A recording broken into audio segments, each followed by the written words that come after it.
Go.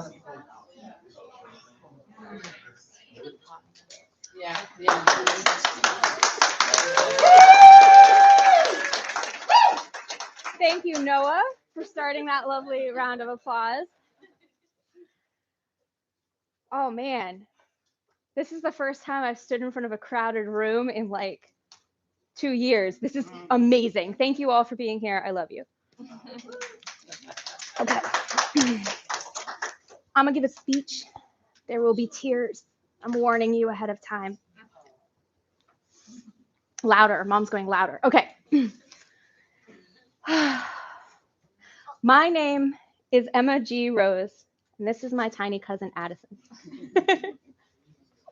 I am the author of 3 fantasy novels, the founder of the Imperative Press Books publishing company.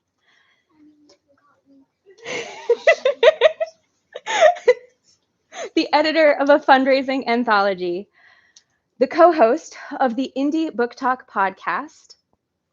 I'm seeing faces. If you haven't heard of it, go check it out. It's great. We talk about books. And the owner of a successful freelance business. I am happy to take questions about any of those things at the end of this talk. But first, there's something you should know about assembling Ella. I did not mean to write this book. I mean, I didn't accidentally write 400 pages, but I never intended to write a sequel to Nothing's Ever Lost. A book where the main characters die in the second chapter doesn't really scream to be continued. Except that if you think about it, it actually does. Because Jack and Anna left behind 2 grieving families, and grief does not have a neat ending. I know that firsthand. I started writing Nothing's Ever Lost to deal with the grief after my cousin Nikki's death by suicide. He was funny and warm, and he hugged me every time he saw me. His death changed my life. It changed me at a formative time, and there was nothing I could do but write about it. So almost every character in Nothing's Ever Lost is in one way or another a proxy for my grief. But Ella, if we were giving out, class superlative awards, you remember those? If we were giving those out, Ella would win most likely to be the author in disguise. She'd also win most popular, which I wouldn't have, because everyone who read that book wanted to know what happened to Ella, which presented me with an interesting challenge. 2 of them, actually. The first one was a technical challenge, and the second one was personal. The technical challenge was, how do I take this character who everyone loved when she was 6 years old, age her up to 17, and still have everyone love her? We can talk more about how I did that and whether I succeeded in the Q&A, if anyone's curious. But the personal challenge was writing about something I was actively dealing with myself. Because there was only one story that I could write about Ella, and that was the story of how she learned to deal with her grief. You know that writing advice that says, write what you know? The English teachers in the room have heard this before and probably told it to their students. That advice has a kernel of truth. Yes, you can absolutely make up scenes and scenarios. You can do all kinds of research to figure out what life was like in Mesoamerica before the colonists came, or how to put a base on the moon. But when it comes to the core of your story, to the beating heart of it, to the central question, you can only write what you know. And in assembling Ella, I was writing about someone learning to deal with grief after decades without someone that they loved. I thought I was ready to write that story. I really did. I'd spent 10 years writing a novel about grief and loss and death. And I'd overcome my fear of what people would say and how they'd accept it. I independently published that novel. I put it out into the world, and most of you here have read it. I even wrote another novel about a first responder trying to save lives while dealing and learning with the idea that death is inevitable.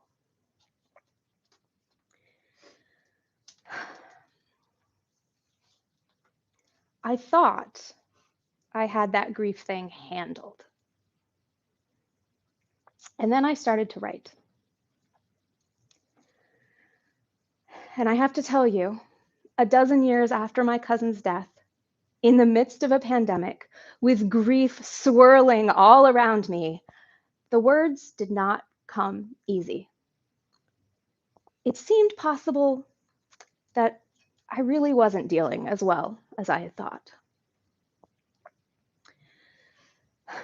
I didn't realize it when I started, but Ella and I were embarking on a heroine's journey. Now, you've maybe heard of the hero's journey. The hero goes out into the world, he fights monsters, he vanquishes the big evil, and he comes home triumphant. The heroine's journey is a little different. The heroine turns inward. So Ella and I, we collected our friends and allies. Ella had Liv and Owen, Phi Tao, and a few other characters I won't mention right now. Spoilers. I had Mom and Uncle Brian and Auntie Debbie. I had Chelsea and Maddie and my cousin Nick. We were armed with Ella's art, a toy her brother had given her when she was just a little girl, and my pen, which I hoped would be stronger than any sword we could have carried. So we set off into grief and into darkness. We walked through a pandemic and through the fear of separation. The monsters we fought were our own inner demons. The great evil was our own self-doubt. As to whether or not we were successful, I leave that to you to decide. But we are here today, in the company of old friends and new, surrounded by art. If the question is, how do I deal with grief and loss and separation and despair, this is the answer. Thank you for being part of it.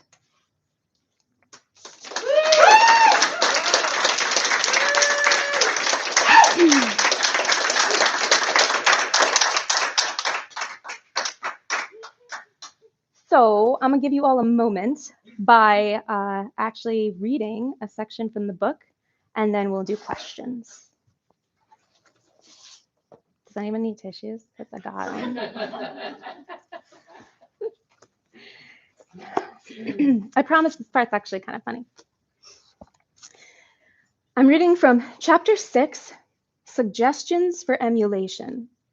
Fun fact, all of the chapter titles are either art or psychology related, and some of them are both.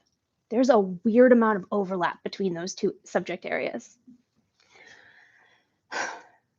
By a heroic act of will, Ella managed to keep herself awake through first period Algebra 2. Whoever thought that 8 a.m. was an awesome time for math class should be nailed to a plinth by their ear. This did not bode well for the rest of the semester. Fortunately, the next class was art, the one class that made coming to school worthwhile. Ella strolled into the art room and immediately felt herself relax. The familiar aroma of paint and turpentine and drying clay seeped out of the walls, almost entirely masking the musky musk of too many teenagers in too small a space that permeated the rest of the school. Rainbows shimmered against the ceiling from prisms set high in the windows to catch the sun. Under the sound of students finding their seats, she could hear the soft guitar music that Miss Beaudry, the art teacher, often played in the background. Most importantly, Miss Beaudry herself stood in the center of the room, wearing her paint-streaked artist smock, black jeans, and orange Croc shoes. A wide cloth headband in guacamole green held her short curls back from her forehead. Hands in her pockets, she rocked on the balls of her feet and smiled at the students streaming into the room. Ella grabbed her favorite seat, right under the window, where the light fell sideways across the desk in the afternoon. A girl with bright pink hair and a nose ring sat next to her. Ella couldn't remember her name, probably because she'd never heard the girl actually speak. She did recall that Miss Bubblegum drew mostly in an anime style. Sure enough, she immediately bent her head over a drawing of a big-eyed girl in a short skirt. The pink hair fell down to hide her face. Ella nodded to Owen, who had claimed his own favorite seat, directly across the room in the corner closet closest to the supply shelves. Not in the closet, that would be weird. Owen worked in mostly 2D art, but he liked a range of media. Paint, ink, pencil, crayon. He could draw with pretty much anything. Being close to the supply shelves saved him valuable seconds of walking across the classroom. At least that's what he claimed. Miss Beaudry greeted them with a cheerful, "Good morning, artists!" She raised her chubby hands and clasped them together. Somehow, she already had a smudge of blue paint on her arm. Ella wondered if she'd been painting before everyone got there. What kind of art did Miss Beaudry make in her spare time? She always had example pieces for class, but it had never occurred to Ella to wonder what she made for herself. Bright, blobby animals, or abstract fields of color, probably. Ooh, or complex mandalas that took Zen-like patience. I am so pleased you've all chosen to share your senior year with me.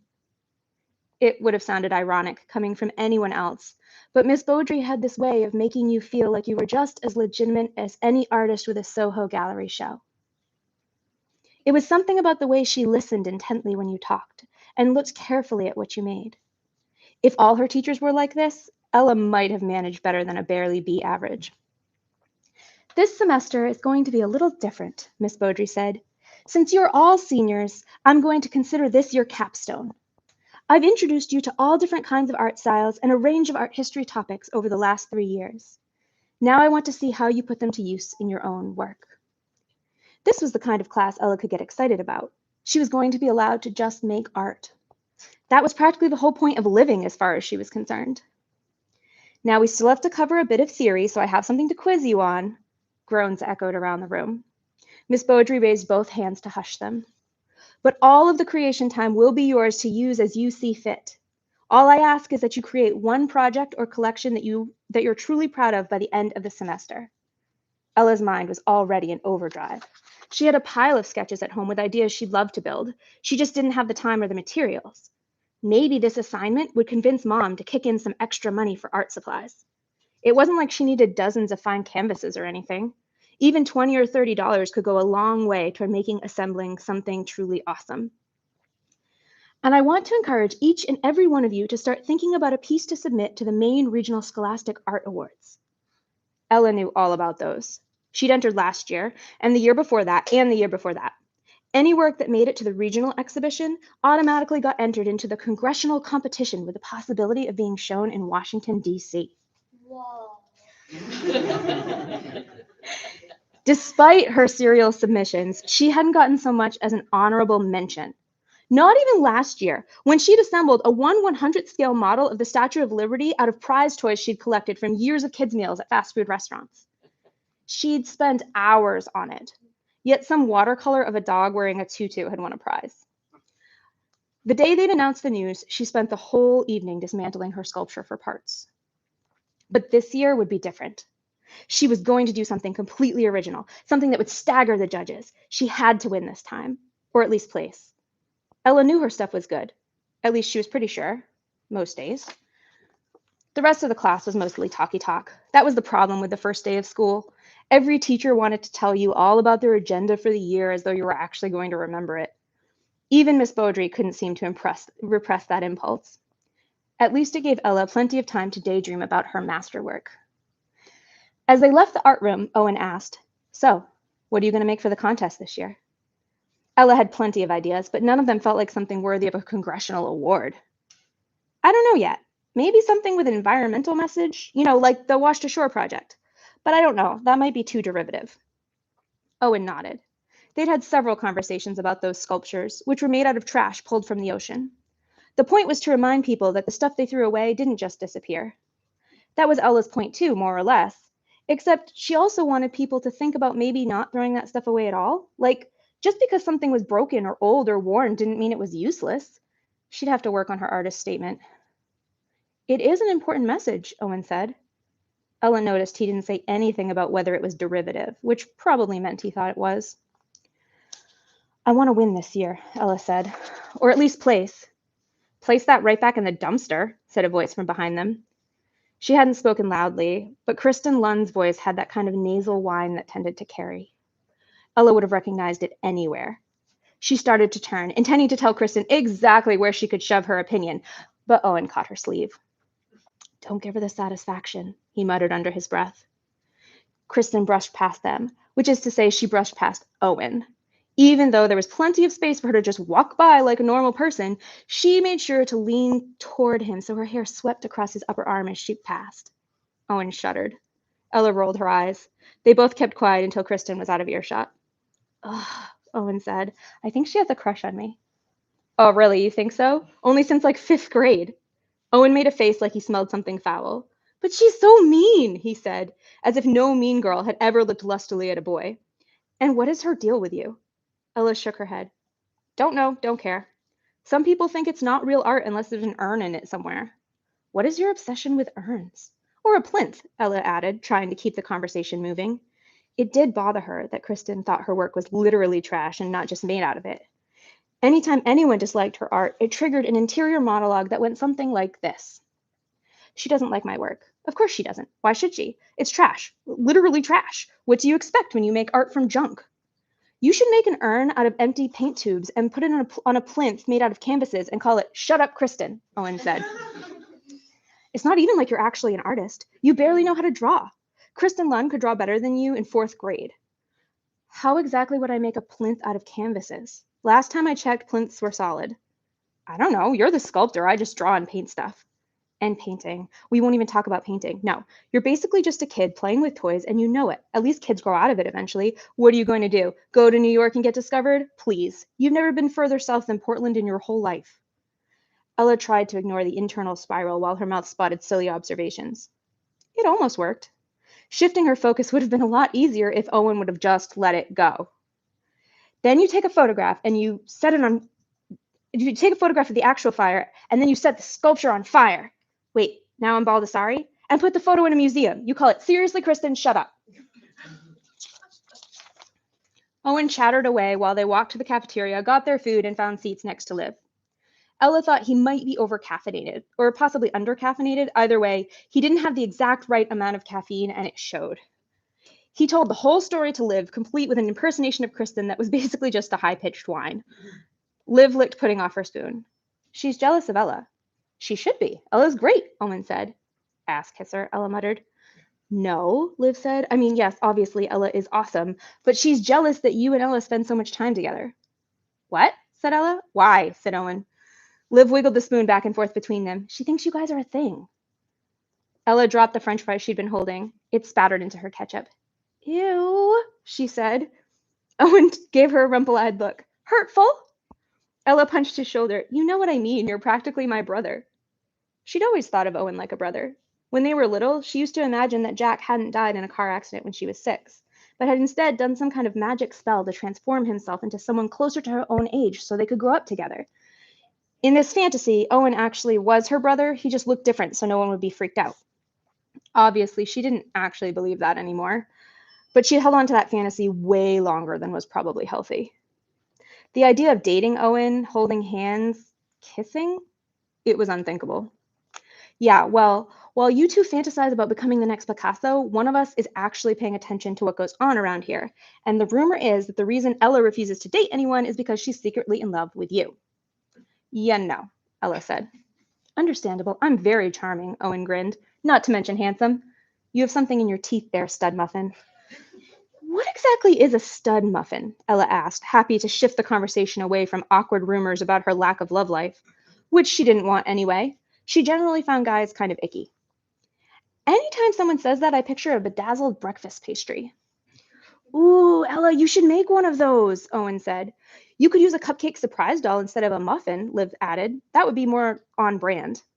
A what? Owen asked. Liv rolled her eyes. Ask the internet. Ella wondered if real artists got as many unsolicited suggestions as she did. Did people walk up to Andy Warhol and say, dude, loved your soup can thing. You should totally do that again, but with dish soap and maybe a cool filter. Or, hey, Vinny, that ear cutting was super impressive. Maybe you could do a toe next. She thought not. Ella became aware of a hand waving in front of her eyes. Hey, Elle, you in there? Liv asked. Sorry, I wasn't listening. I noticed. I was just saying I've got to go. Ella looked at the big clock bolted to the wall above the soda machines. We still have 5 minutes. I want to get to calculus early. I have questions for Mr. Grisham. It's the first day, Ella said. The early bird gets the tomato, Liv said. It really doesn't, said Owen. Liv grabbed the apple off her tray and shoved it in her mouth. Holding it between her teeth, she picked up Owen's tray with one hand. Hey! Then slid hers underneath with the other. She took the apple out of her mouth. Thanks, brother. Ella watched her walk away. Your sister's weird, she said. They both are, said Owen.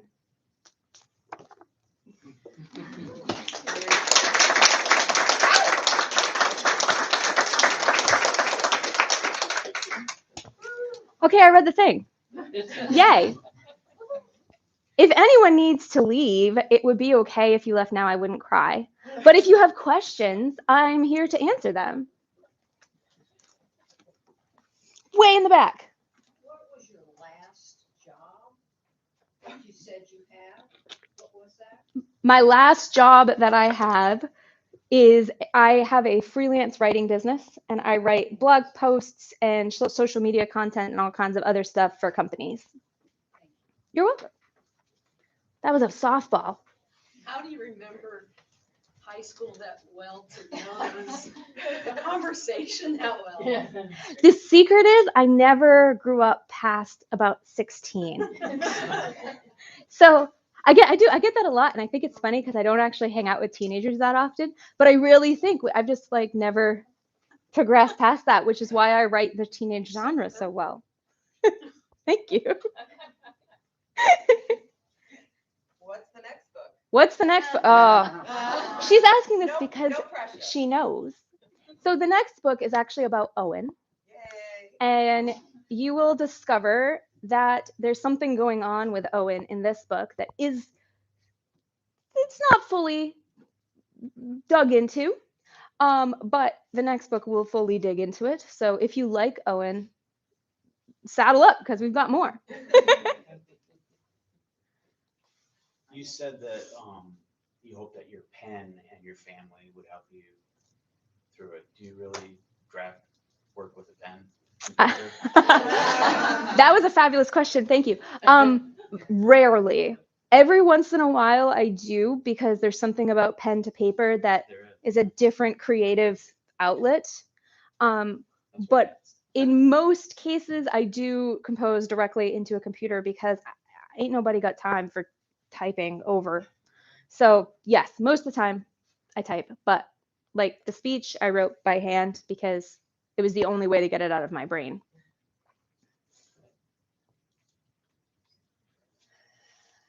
I have another question, sorry. Do you carry around a paper and pen though, in case you're in the grocery store or driving? Or do you do it on your phone and say, note to self, if something comes up that you want to include in the book and you're afraid you'll forget? I do, in fact, normally have a pen and notepad in my purse. It's like a fancy cool one that has the pen in the notepad so I can't lose it. So most of the time I have that. I also do type notes on my phone. I am notorious for maybe not notorious because I don't know if people know I do it, but I would be if they knew. I'm trying to fall asleep and an idea hits me, and in order to not turn on the light, I grab my phone, and so my phone's always on dark mode, so I don't wake myself up too much. But there have been times when Mom and I have been trying to make the books look good when there have been weird formatting issues, and that's because I copied something directly from my phone and into the manuscript, and it doesn't always translate.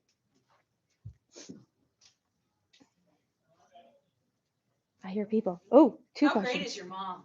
My mom, wait till she comes back. Oh, there she is. My mom is amazing, guys. Like, Ask the question again. You- Everybody heard it.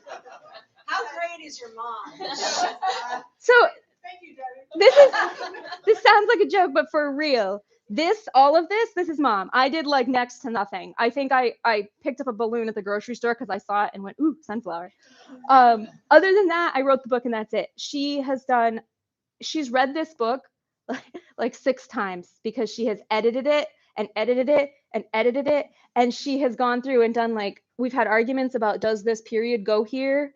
And I 100% would not be standing here today, both literally because, I needed her to bring me into the world, but also because I would not be in this spot, in this room without her support.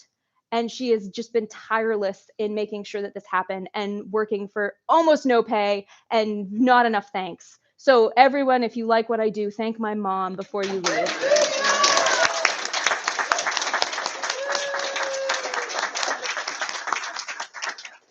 I think I had another question right here. Mine is just, I'm curious about your book holder because I've not seen one. Oh, Kimberly. So my cousin Kim. Okay, so back up. For my first book, for Nothing's Ever Lost, we did a book shower, which is like a baby shower, but for a book. Because I don't have any babies, but I got lots of books. So when we published that one, there was a whole party, and all of my family bought me prizes because they love me. And the one that my cousin Kimberly bought me was this thing, which it says Book Bow, It's a small BEAU. shop on the internet. You can find them on Instagram. They have a website. They're really awesome. And they come in different sizes, right? So you can get for different size Yeah. books. Laptop sleeves, books, hardcover, small paperbacks. They're great. Yeah. So buy Waterproof some. ones, if you go to the beach, they're. And this is how I protect work for books. them. I love them. She's not a spokesperson. This is not a paid endorsement. We're just mentioning it because it's cool. So yeah, they're fabulous. I carry, I throw them in my bag, in my backpack, and it doesn't ruin. So yes, we should get a pair of press ones made. We'll talk to them about that. Maybe we can do that. Yeah, I know. I've got books that are. We won't talk about that. Is Ms. Beaudry modeled after somebody that in your life where you were an art student? Yeah, I was actually never an art student. I don't do visual art. I can't draw to save my life. I'm like stick figures. So I never had that experience, but I did have a series of drama teachers and English teachers that had that kind of presence where you just felt like whatever I'm going to do here today is going to be great because this person is supporting me. Miss Neal being the one that pops right to mind as our drama teacher, who was just tirelessly, you guys are amazing. Here's fun stuff to do. And she taught us things all the time, whether it was actually drama or just kind of how to function in the world when you're kind of a weird kid, because we were all kind of weird kids. So yeah, Miss Beaudry is not a real person. She's one of the characters who isn't a real person, but yeah, she's definitely modeled after a composite of great teachers I had. Yay, teachers! I know there's like a disproportionate number of teachers in this room. I really like it. Do we have any other questions? You can ask me anything. If I don't know the answer, I'll make one up. I'll keep asking questions if you keep it going. So, what does your tour look like? I've been kind of following a little bit, but what's it look like from here on out? Okay, so yeah, we're trying to piece this together because, of course, that which shall not be named. But the next week, I'm going to be in my hometown library of Newport, Maine, where they're very excited to have an author come because that's not a thing that usually happens there. But we're going. It's going to be awesome. Probably going to be a similar talk to this one, though I think I might retire this talk entirely and kind of tone it down a little because you guys are special. You're here at the launch. After that, we are going. We're going to Fort Kent is the next thing, right? So we're going to Fort Kent and Madawaska. We have the Far North tour, I've been calling it, where again, I love going there. It's so fun. The people are just like the most welcoming. It's fabulous. I'm going to be on the night show with doing the recording of the night show with Dan Cashman, which I've been on that before. So we're going to do that. And then what else do we have? Oh, in November, I'm going to be in Florida for an unrelated event. And I am going back to Flagler College, where I've presented before. If anyone knows of somewhere that would like an author, I love this. This is my favorite thing. Like, I mean, I love writing them, but when this is done, I could just be like, hey, I wrote it, go away. And getting to do this makes the publishing worth it. Because otherwise, I just sit there going, I wonder if anyone's actually reading it or if they just bought it to be nice. If they're not reading it, they're crazy. Thank you. That's my aunt. That's why I'm saying. I've read them all. Ella is my favorite. Ella is her Because favorite. I was privileged to be a beta reader. She I was. can't wait to read the final product, but Ella is amazing and so is Emma. Oh, thanks. Do you have any other questions? Anyone? Really? Anything? I'll make something. Favorite color? My favorite color is purple. Can you tell? It's the best color. Ella's favorite color is yellow, and I don't actually like the color yellow very much, but she's really into it, so we'll make it okay. It's Kim's favorite color too. I just realized I never asked about make your mark. Yes. Oh. So this is an Imperative Press shirt. Ta-da.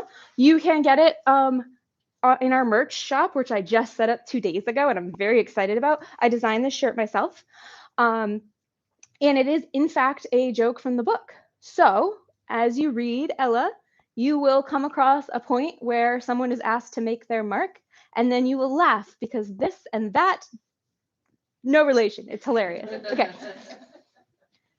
Easter eggs. Yeah, it's a slightly altered version of, some clip art things that I put together and altered to make them no longer, to make them okay for public consumption.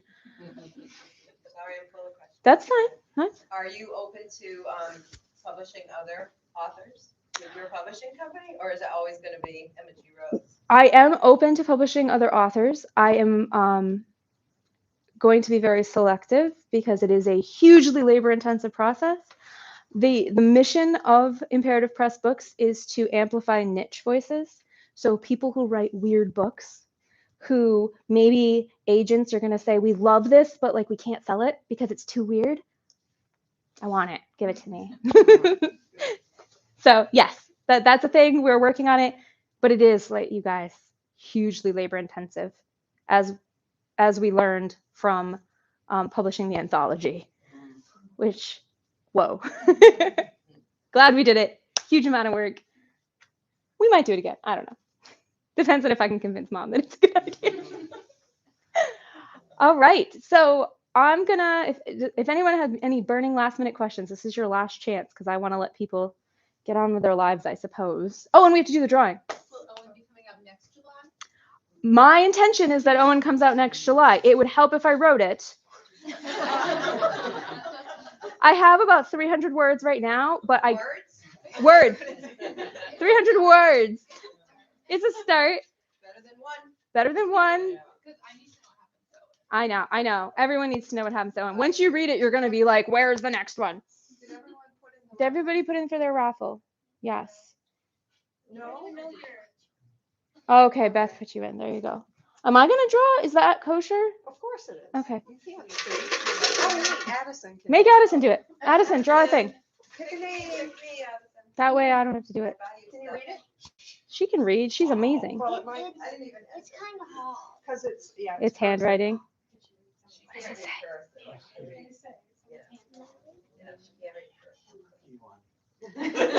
Is it Mary Ann Hillary? Is that what it says? Yeah. Yes. Woo!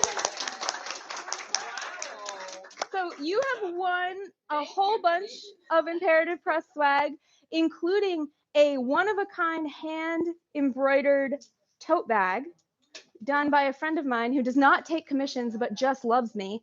And so you get that bag as well as water bottle, a copy of Nothing's Ever Lost, which if you already have one, pass it on to somebody you love. Thank you. And all that stuff, we'll gather it up for you. Sure. I don't know. Just kidding. I have no idea. I didn't do setup, so I don't know. Get it in Yeah. there. I like it. I take Have- you. have the bag. And please, there's water, there's candy, there's cookies. Take it with you. Bookmarks and stickers are always free to take. And if you have other questions for me that you didn't want to ask publicly, I whisper. I won't tell.